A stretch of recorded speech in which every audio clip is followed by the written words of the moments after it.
یا بعد قیامت نہیں آئے گی جب تک کہ 30 کے قریب ایسے دجال سامنے نہ آ جائیں کہ جو جھوٹے ہوں گے، کذاب ہوں گے، دجال ہوں گے،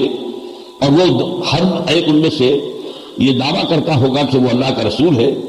حالانکہ میں اللہ کا آخری نبی ہوں، میرے بعد کوئی نبی نہیں ہے۔ اسی طرح فرمایا ہے، یہ سنن ابی داؤد جامع ترمذی کی روایت ہے، وَإِنَّهُ سَيَكُونُ مِنْ أُمَّتِي، اب یہاں پہ نوٹ کیجیے، شرائط کرنے کی میری امت میں سے اٹھیں گے، من امتی کذابون ثلاثون کلہم یزعم انہ نبی اللہ وانا خاتم النبیین لا نبی بعدی، میری امت میں سے 30، یہاں پہ قریباً من الثلاثین نہیں بلکہ 30 کا 10 آیا، 30 ایسے دجال جھوٹے کھڑے ہوں گے جو کہیں گے کہ میں نبی ہوں، جبکہ میں خاتم النبیین ہوں اور میرے بعد کوئی نبی نہیں۔ یہ ہے دوسرا حدیث کے اندر ایک انداز جس میں کہ جھوٹے مدعیان نبوت کو دجال کہا گیا۔ اچھا، یہ دجال تاریخی اعتبار سے ہمیں معلوم ہے کہ حضور کی حیات طیبہ کے آخری دور میں شروع ہو گئے تھے، 6-7 مدعیان نبوت، جن میں ایک عورت بھی تھی، مسلمہ تو بہت بڑا ثابت ہوا تھا، اس سے جو جنگیں ہوئی ہیں تو بہت صحابہ شہید ہوئے، بڑا نقصان پہنچا ہے۔ بہرحال یہ سلسلہ شروع تو وہاں سے ہو گیا تھا۔ اس کے بعد ریکارڈ پورا ہمارے پاس نہیں ہے کہاں کہاں پیدا ہوئے، البتہ اپنے زمانے کے بارے میں ہمیں معلوم ہے کہ ایک ایران میں بہا اللہ پیدا ہوا جس نے کہ نبوت کا دعویٰ کیا، بہائی اس کے جو فالوورز ہیں وہ کہلاتے ہیں، اور مغربی ممالک میں ان کے بڑے مراکز ہیں، اس لیے کہ تمام مغربی ممالک جو ہے سپورٹ کرتے ہیں۔ اور اس کے بعد لعنت اللہ علیہ غلام احمد قادیانی سامنے آیا، اس نے نبوت کا دعویٰ کیا، اور وہ بھی آپ کو معلوم ہے کہ قادیانی اگرچہ وہ اپنے آپ کو احمدی کہتے ہیں لیکن یہ قادیانی ہیں، امربائی ہیں، لیکن یہ کہ ان کی تعداد گھٹ نہیں ہے، بڑھ رہی ہے، فتنہ جو ہے مزید طوفان کی شکل اختیار کر رہا ہے، اس لیے سارا مغرب ان کے کچھ پر ہے، انہیں ساری سہولتیں حاصل ہیں۔ بلکہ آپ کے علم میں ہوگا بہت سے ہمارے مسلمان نوجوان جو مغربی ممالک میں جانا چاہتے ہیں، آباد ہونا چاہتے ہیں پیسے کی خاطر، اچھی معاش کی خاطر،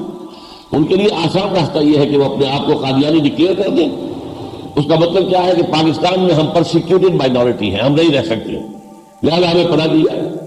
بہت سے لوگ مجھ سے سوال کرتے تھے کہ کیا صرف اس کے لیے ہم اگر یہ لکھ دیں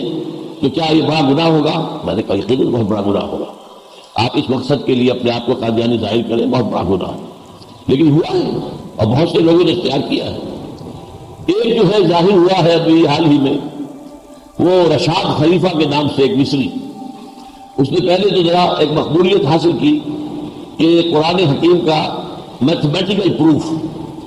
19 کے عدد سے، یہ جو سورہ مدثر میں آیا ہے کہ اس کے اوپر جہنم کے اوپر علیہا 19 عشر، 19 ہے سرہنگ یا بڑے فرشتے جو اس پر معمور ہیں، اس نے کہا یہ 19 کا حصہ جو ہے کلید ہے قرآن کی، اور بعض چیزیں اس نے کچھ ثابت کی بھی واقعتاً کوئی بات ہے، اس لیے کہ سورہ قاف کے اندر، یہ سورہ قاف میں ان کا کہنا یہ ہے کہ جن صورتوں کے شروع میں یہ حروف مقطعات ہیں، وہ حروف اس صورت کے اندر 19 کے ملٹیپل کی شکل میں ہوں گے، 19 ہوں گے، 38 ہوں گے، 57 ہوں گے۔ اور میں حیران ہوا واقعی جب میں نے جائزہ لیا سورہ قاف کا، باقی تو یہ بہت لمبی صورتوں کو ان کا جائزہ تجزیہ کرنا تو بڑا دقت طرح کام تھا، لیکن قاف جو ہے چھوٹی صورت ہے، 3 رکوع ہے اس کے، وہاں واقعی بات سامنے یہ آئی کہ جہاں بہت سی قوموں کا ذکر ہے وہاں اخوان و لوط کہا گیا ہے، قوم و لوط نہیں کہا گیا۔ باقی ہر جگہ قرآن میں قوم و لوط، قوم و لوط، قوم و لوط، نہیں، یہاں اخوان و لوط۔ اگر یہاں قوم آتا تو 58 عدد ہو جاتا قاف کا سورہ قاف کے اندر، تو وہاں پر یہ ایک احتیاط گیا کہ ہمیں نظر آ رہی ہے کہ لفظ بدل کر لایا گیا تاکہ 57 کا ملٹیپل رہے۔ ایسی چیزوں میں میری جو رائے بنی وہ یہ ہے کہ کچھ نہ کچھ تھوڑی بہت کچھ سچائی ہوتی ہے، لیکن جب اس کو بنیاد بنا لیا جائے، اسی کو اصول بنا لیا جائے اور اسی کو جڑ و بنیاد بنا لیا جائے تو پھر گمراہی پیدا ہوتی ہے۔ چنانچہ اس کے ساتھ یہی ہوا کہ اس کے حساب میں سورہ توبہ کی آخری 2 آیتیں فٹ نہیں ہو رہی تھی، انہوں نے کہا یہ ہے ہی نہیں قرآن میں سے، یہ تو قرآن میں خام خواہ ایڈ کر دی گئی۔ مارا اس سے مسلمانوں کا ماتھا ٹھٹک گیا کہ اس کی گمراہی اور اس کی شیطنت جو ہے وہ واضح ہو گئی۔ قرآن کا تو ایک لفظ بھی ادھر سے ادھر نہیں ہو سکتا، کوئی جا کے 2 آیات اور 2 بھی آیات ایسی جو مسلمانوں کو بہت ہی عزیز ہے، نبی اکرم صلی اللہ علیہ وسلم کی شان میں، شان مبارکہ میں، تو اس حوالے سے پھر معلوم ہوا کہ اس نے نبوت کا دعویٰ بھی کر دیا، اور بالآخر اسے ہیوسٹن میں، امریکہ کا ایک شہر ہے، وہاں انہوں نے اپنا مرکز بنایا تھا، بات وہاں پھیل رہی تھی اس کی، پھر کسی شخص نے انہیں قتل کر دیا۔ تو یہ بھی ایک تازہ ترین واقعہ تھا، اور بھی ہو گئے ایسے تو بہت سے لوگ آ جاتے ہیں کہ میرے پاس آتے ہیں، ڈاکٹر صاحب میں مہدی ہوں، آپ میرا ساتھ دیجیے۔ اچھا بھائی ہم مہدی ہوں گے تو آپ اللہ تعالیٰ آپ سے کام لے لے، جو بھی اللہ نے مہدی سے لینا ہے، ہوتے بہت سے۔ تو یہ چیزیں جو ہے، ایک جو ہے ایسا لازماً جلد ہی ظاہر ہونے والا ہے، یہودیوں کا ایک لیڈر سامنے آئے گا جو دعویٰ کرے گا کہ میں وہ مسیحا ہوں جس کی پیشین گوئی تمام انبیاء کرتے آئے ہیں۔ یہ جو اولڈ ٹیسٹمنٹ ہے، جو تورات، اس کی بہت سے انبیاء کرام کے کتابوں میں یہ موجود ہے کہ اللہ تعالیٰ جب یہودیوں پر برے دن ہوں گے، زوال ہوگا، محکومیت ہوگی، وہ دبے ہوئے ہوں گے، پسے ہوئے ہوں گے، مظلوم ہوں گے، مقہور ہوں گے، تو اللہ ایک مسیحا نازل کرے گا جو ان کو ذلت سے اور تار مذلت سے نکال کر اور پھر وہ اچھی زندگی کا آغاز کریں گے، تو وہ اس کے منتظر سے۔ اچھا وہ وعدہ اللہ نے پورا کر دیا، حضرت مسیح علیہ السلام آ گئے، لیکن قوم کی بدبختی اور خاص طور پر ان کے علماء کی بدبختی، انہوں نے ماننے سے انکار کر دیا، انہیں اول تو ولد الزنا قرار دیا۔ ان کے بارے میں کہا گیا کہ یہ تو ظاہر بات ہے یوسف نجار کا بیٹا ہے، بغیر اس کے کہ شادی ہوئی ہو، معاذ اللہ ثم معاذ اللہ۔ پھر ان کے اتنے بڑے بڑے معجزے جو واقعہ یہ کہ کسی اور نبی اور رسول کو نہیں دیے گئے، وہ تو مجسم معجزہ تھے،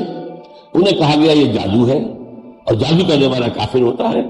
لہذا عیسیٰ کافر ہو گیا ہے۔ جب کافر ہو گیا ہے تو مرتد ہے، مرتد ہے تو واجب القتل ہے۔ چنانچہ سن ہیڈرن جو ان کا سب سے بڑا ادارہ تھا، جو دارالقضاء کہہ لیجیے ان کا، جو یہ کہ جو ادارہ دارالفتاء تھا، انہوں نے فیصلہ کر دیا۔ وہاں حکومت ایسی تھی اس وقت کہ اصل حکومت تھی رومیوں کی، لیکن انہوں نے ایک محدود آزادی دے رکھی تھی، ایک اٹانومی دے رکھی تھی یہودیوں کو بھی۔ چنانچہ ایک بادشاہ یہودیوں کا بھی موجود تھا ہیروڈ اینٹی پاس کے نام سے، لیکن اس کے اختیارات یہ نہیں تھے کہ وہ اپنے اختیار سے کسی کو پھانسی دے سکے۔ یہ ہے کہ دارالفتاء کا فتویٰ جائے گا، جو گورنر پائلیٹس پونٹس وہاں پر ہے کہ جو کہ رومی گورنر ہے، وہ اگر وہ صحیح سمجھے گا تو پھانسی دے گا۔ اس گورنر نے انکار بھی کیا کہ ہمارے خیال میں تو اس کا کوئی جرم نہیں ہے اس مسیح کا، تم کیوں اس کے جان کے پیچھے پڑے ہوئے ہو، وہ لمبی بات ہو جائے گی۔ لیکن انہوں نے اصرار کیا کہ نہیں، یہ تو چونکہ ہمارا تم سے معاہدہ ہے کہ ہمارا فیصلہ ہوگا، ہمارا فتویٰ ہوگا، ایگزیکیوٹ آپ کو کرنا پڑے گا۔ چنانچہ ان کے خیال میں، یہودیوں کے خیال میں بھی اور اس وقت کے لوگوں کے خیال میں بھی حضرت مسیح سولی چڑھ گئے، معاذ اللہ۔ قرآن اس کی نفی کرتا ہے، وما قتلوہ وما صلبوہ ولکن شبہ لہم۔ البتہ یہ شبہ لہم کے معنی کیا ہے یہ ہمیں معلوم نہیں تھے، معلوم نہیں تھے کہہ رہا ہوں، اب کچھ معلوم ہو گئے۔ قرآن مجید میں ذکر نہیں ہے، احادیث میں ذکر نہیں ہے، لہذا ہماری تفاسیر میں ذکر نہیں ہے کہ پھر کیا ہوا، کون سولی چڑھا، آیا سولی کا واقعہ ہوا ہی نہیں، یا ہوا تو صحیح کوئی اور چڑھ گیا۔ یہ شیخ برنباس کی انجیل نے آ کر سارا عمرہ کھول دیا۔ یہ بھی حضرت مسیح کے حواریین میں سے تھے، تو جیسے باقی حواریین نے اپنی اپنی جو ہے انجیلیں مرتب کی ہیں، ایسے ایک انجیل انہوں نے مرتب کی، ایونجیلیم برنابے، اور اس میں انہوں نے جو واضح بات ہوئے وہ میرے دل کو لگے کہ 100% یہی بات ہوگی کہ 12 حواریوں میں سے ایک نے غداری کر کے حضرت مسیح کو گرفتار کرایا۔ حضرت مسیح اور ان کے حواری ایک جگہ چھپے ہوئے تھے، روح پوشت، اس نے خبر کی، اور پھر یہ کہ وہاں پر وہ پولیس کو لے کر آیا، رومن سپاہیوں کو، لیکن یہ کہ اس نے انہیں کھڑا کر دیا باغ کے باہر کہ پہلے میں جاؤں گا، تھوڑی دیر کے بعد تم آنا، پھر میں جس سے کہوں اے میرے استاد، اس کو پکڑ دینا، وہ مسیح ہوگا۔ کیونکہ رومیوں کو پتہ نہیں تھا، نہ دلچسپی تھی، یہ تو وہ کہتے ہیں یہودیوں کا اپنا معاملہ ہے، کون جو ہے کیا دعویٰ کر رہا ہے۔ لیکن ہوا کیا ہے، اس میں برنباس کی انجیل میں ہے کہ حضرت مسیح نے اپنے حواریین کے ساتھ آخری کھانا کھایا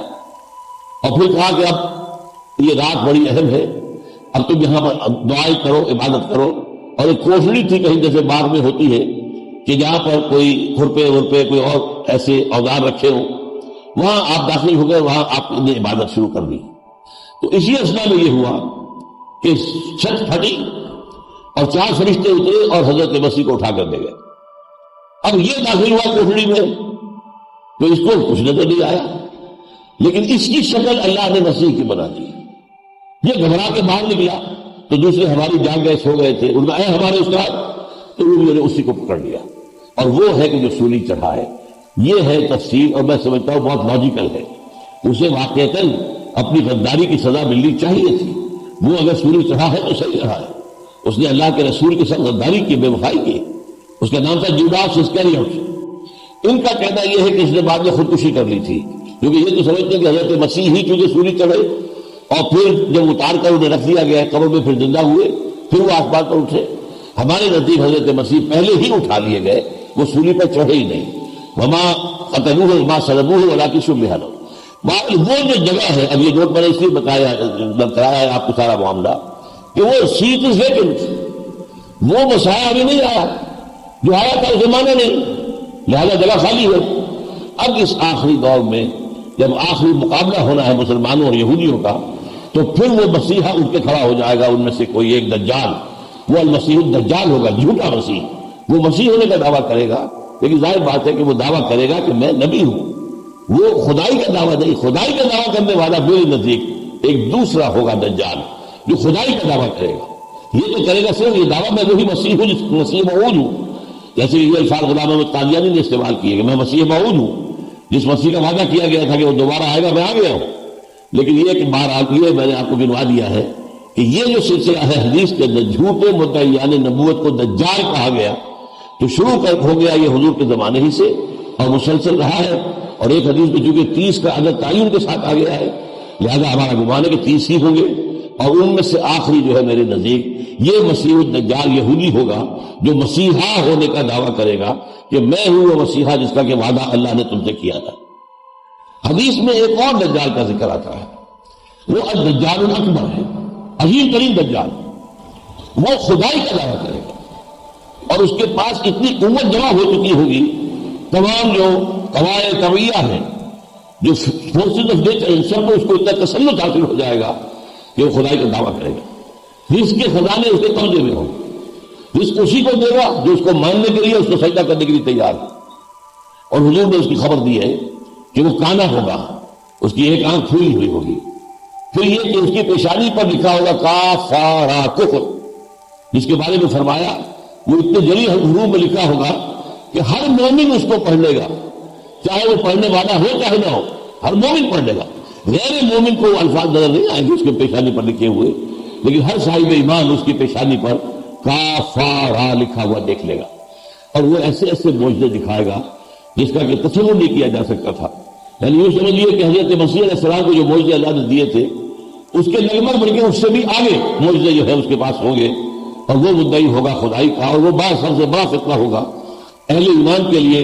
پوری انسانی تاریخ میں اتنا بڑا فتنہ اور کوئی نہیں ہوا۔ یہ حضور نے بار بار کہا ہے